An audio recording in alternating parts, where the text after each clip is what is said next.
envie de donner en tant qu'étudiant en sciences politiques une tribune à des personnes qui tiennent des propos qui sont violents pour toute une partie de la population. Et en fait, il y avait les deux parties, je pense, qu'ils avaient raison. Parce que d'un côté, genre, on a la conférence et monsieur Ador, il a été invité pour un sujet qui n'avait rien à voir avec sa condamnation.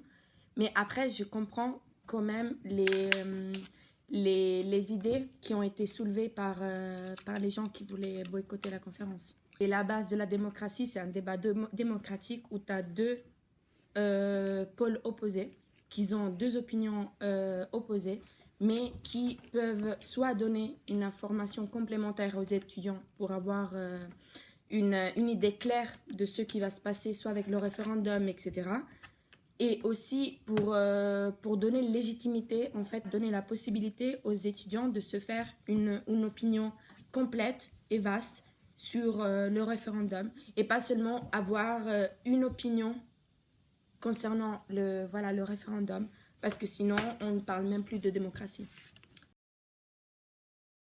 Absolument, je pense. Après, les gens du boycott, après certaines minutes, ils sont sortis de la salle.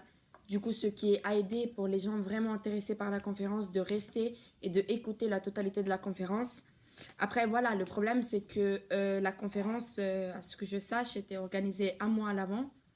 Du coup, ce que j'ai pas compris, c'est pourquoi, en fait, il y a eu cette volonté de boycott, cette incitation au boycott, en fait, le même jour, 3 heures avant la conférence, alors qu'ils avaient un mois pour aller vers les organisateurs et dire, voilà, nous, on n'est pas d'accord, voilà les raisons, et trouver une autre personne.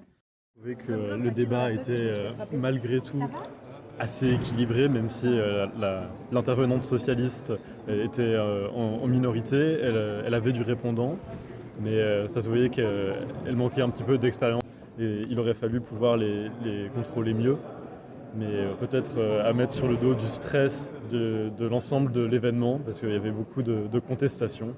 Donc un débat qui avait beaucoup de relief en tout cas.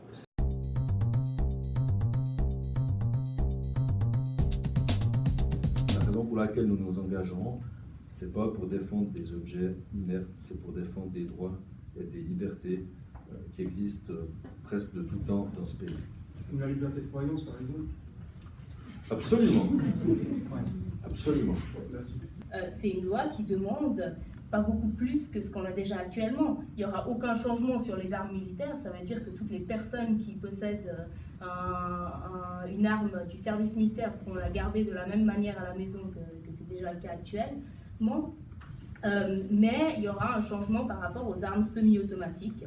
Et pour ces armes, la nouvelle directive va demander à ce que les personnes qui en possèdent soient membres d'un club de tir ou des tireurs sportifs. Je ne pense pas que c'est une très grande demande quand on parle d'armes à feu. On ne parle pas d'un stylo, on ne parle pas de timbre, on parle d'armes à feu, on parle de choses qui peuvent tuer en un seul geste.